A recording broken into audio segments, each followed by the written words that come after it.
चालाक सेठ की कहानी। चमनपुर नाम के एक छोटे से गांव में सोनू नाम का एक गरीब लकड़हारा रहता था। वो रोज सुबह जंगल में लकड़ी काटने के लिए जाया करता था। एक दिन सोनू, अरे भाई, आज तो जंगल की सारी लकड़ियों को काट ही दूंगा। हाँ, इन्हें बेचकर जो भी पैसे आएंगे उर्मिला को उनसे एक ताजा मछली लाकर दूंगा। बेचारी कब से बोल रही है, खुश हो जाएगी। हाँ, सोनू की इस आस में कि ज्यादा लकड़ी काटकर ज्यादा पैसे कमा लूंगा। लकड़ी काटते काटते शाम हो जाती है। तभी सोनू के पास एक सेठ भागते हुए आता है जिसके हाथ में एक धन की पोटली होती है।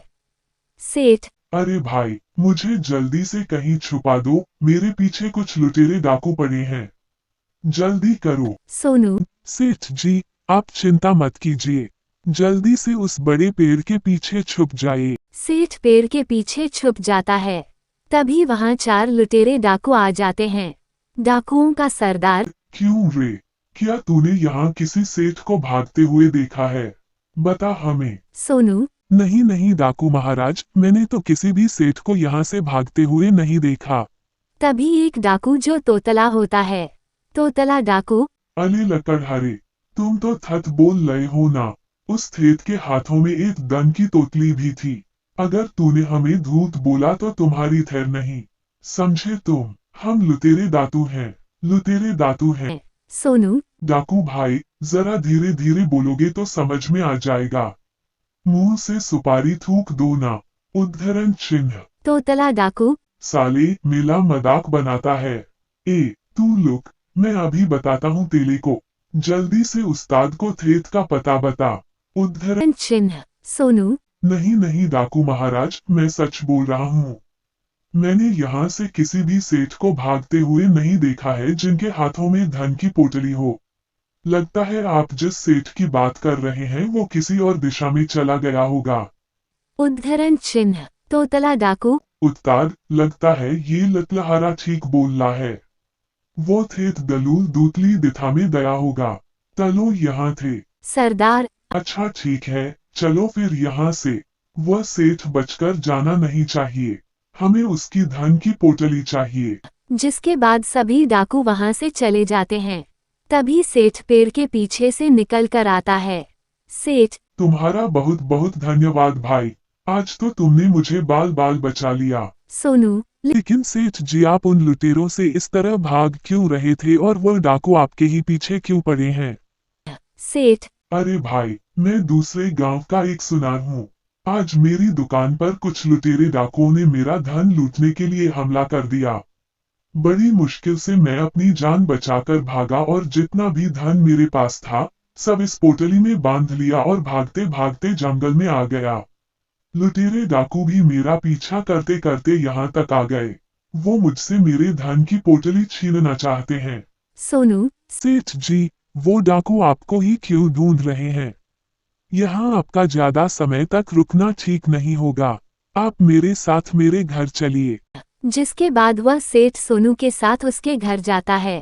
तभी सोनू की पत्नी उर्मिला कहती है, उर्मिला जी, आ गए आप। मैंने आपसे कहा था ना, मुझे आज मच्छी ही खानी है। और यह क्या, आप किसे अपने साथ ले आए हैं जी? तभी सोनू अपनी पत्नी को सारी बात बताता है। तभी सोनू की पत्नी सेठ के हाथों में धन की पोटली देती है और उसके मन में सेठ के धन को लेकर लालच आ जाता है। उर्मिला, अरे वाह, इस सेठ की धन की पोटली में तो बहुत धन लगता है। अगर यह धन मेरे पास आ जाए तो कितना अच्छा होगा ना। आय हाय, मेरे तो मजे ही आ जाएंगे। उर्मिला, अरे सेठ जी, आप चिंता मत कीजिए, आप यहाँ हमारे घर में रुक सकते हैं। लेकिन यहाँ अगर लुटेरे डाकू आ गए तो आपके इस धन की पोटली को तो वो लूट कर ले जाएंगे। आप अपनी धन की पोटली को मुझे दे दीजिए, मैं इसे संभाल कर रख देती हूँ। ना जाने कब यहाँ डाकू आ जाएं। तभी सोनू अपनी पत्नी के मन के लालच को भांप लेता है। सोनू, नहीं नहीं सेठ जी, आप एक काम कीजिए, मेरे घर में ही एक गड्ढा खोदकर उसमें ही यह धन की पोटली छुपा दीजिए। वो डाकू कभी नहीं जान पाएंगे आपने अपने धन की पोटली कहाँ छुपाई है। हाँ सेठ, ठीक है भाई, अगर तुम कहते हो तो मैं अपनी इस धन की पोटली तुम्हारे घर की जमीन में गड्ढा खोदकर छुपा देता हूँ। पोटली छुपाने के बाद सोनू। सेठ जी, अब आप आराम कीजिए। तभी सेठ की आंख लग जाती है और वह सो जाता है। सोनू जहां सेठ ने अपने धन की पोटली छुपाई थी, वहां खड़ा होकर धन की रखवाली करता है। सोनू, अगर सेठ की धन की पोटली डाकू ले गए तो सेठ के धन के साथ साथ लकड़ी बेचकर साल भर की जमा पहुंची मेरी भी लूट ले जाएंगे। नहीं नहीं, मैं ऐसा नहीं होने दे सकता। इसके बाद सोनू एक पोटली में अपना धन वही जंगल में छुपा देता है जहां वह लकड़ियां काटा करता था। वहीं जमीन में गड्ढा खोदकर वह धन छुपा देता है और वापस अपने घर आ जाता है। थोड़ी देर बाद सोनू के घर पर चारों लुटेरे डाकू आ जाते हैं। डाकुओं का सरदार, अरे ओ लकड़हारे, तूने हमें धोखा दिया। वह सेठ तेरे ही घर आया था। अब बता, वह कहाँ है? अब हम तुझे नहीं छोड़ेंगे। हाँ, लुटेरे डाकुओं का सरदार नाम है मेरा। अच्छे अच्छे की टाय टाय फिस कर देता हूँ और तू मुझसे ही होशियारी करने चला था। सोनू डाकू की यह बात सुनकर हैरान हो जाता है। अपने आसपास देखता है तो उसे कहीं भी सेठ नजर नहीं आता। सोनू मन में, सेठ जी कहाँ चले गए? लगता है वो सेठ जी भाग गए। अब ये लुटेरे डाकू मुझे नहीं छोड़ेंगे। तोतला डाकू, सरदार, लगता है ये ऐसे नहीं बताएगा। थेत कहाँ है? गांव के लोगों ने थेत को इथा के थाथ ही देखा था। चलो थरकार, इथे उठाकर अपने थाथ लिए तलो। सोनू, नहीं नहीं डाकू महाराज, मुझे नहीं पता कि वो सेठ कहाँ है। उसकी धन की पोटली कहाँ है? मुझे नहीं पता सरकार। वह सेठ थोड़ी देर पहले यही तो था, लेकिन अब मुझे नहीं पता वह कहाँ गया। डाकू महाराज, माफ कर दीजिए मुझे। तभी सोनू की पत्नी उर्मिला वहां आती है और डाकुओं के सरदार से कहती हैं, उर्मिला, नहीं नहीं, छोड़ दीजिए इन्हें। यह मेरे पति हैं। इन्होंने कुछ नहीं किया। मैं आपको बताती हूँ। आपको सेठ के धन की पोटली ही चाहिए ना? धन की पोटली यहाँ मेरे घर में जमीन के नीचे गली दफन है। आप उसको खोद कर ले जाए, लेकिन मेरे पति को छोड़ दीजिए।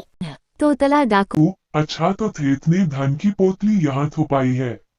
उत्तर, मैं बोलता हूँ, जल्दी से जमीन खोद कर निकाल दीजिए धन की पोटली। सरदार, हाँ, तुम लोग क्या देख रहे हो?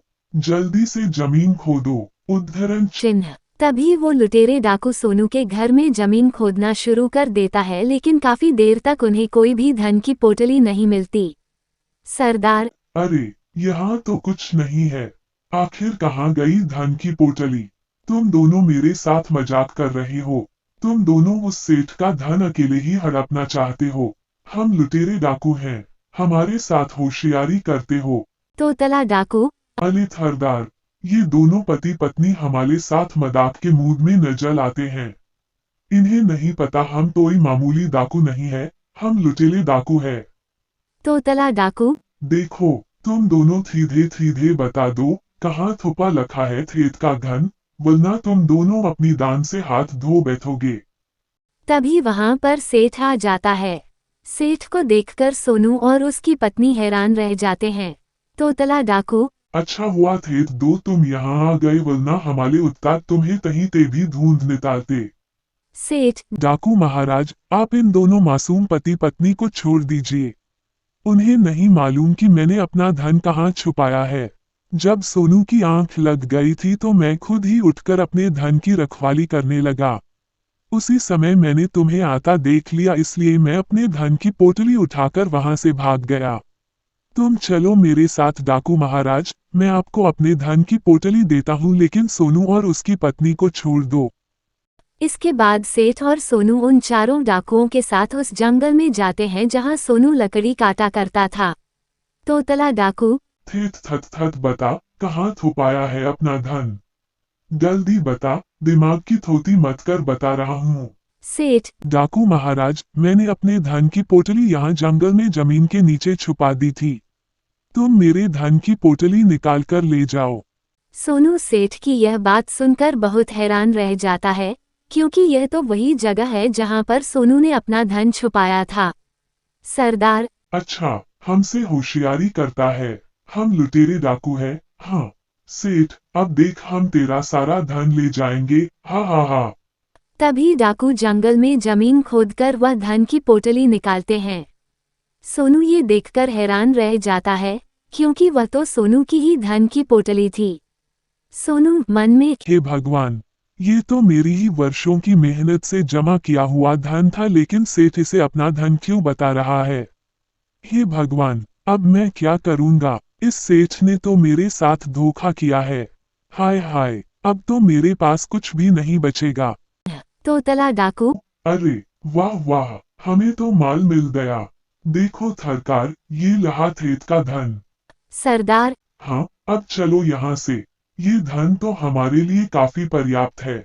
आखिरकार हमने सेठ का धन लूट लिया, हा हा हा।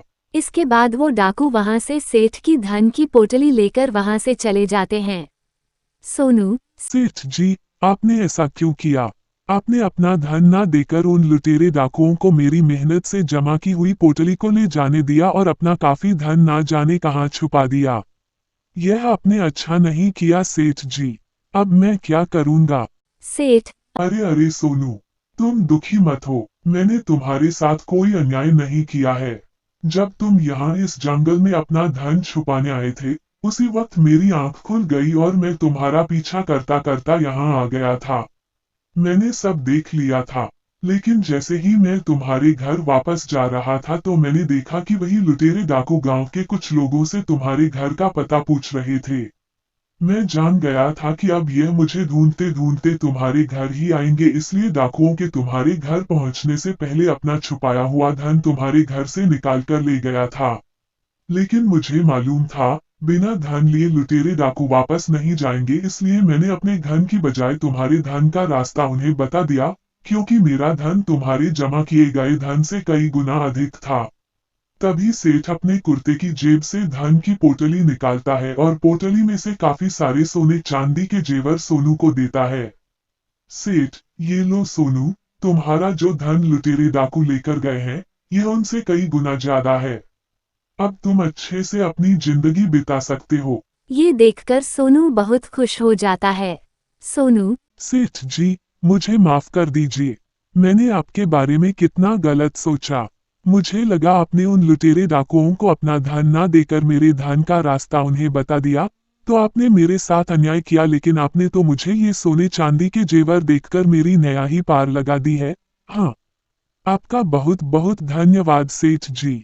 आपने अपनी सूझबूझ से उन लुटेरे डाकुओं को अच्छा बेवकूफ बनाया है। इसके बाद सेठ अपने गांव लौट जाता है और सोनू अपनी पत्नी के साथ खुशी खुशी रहने लगता है।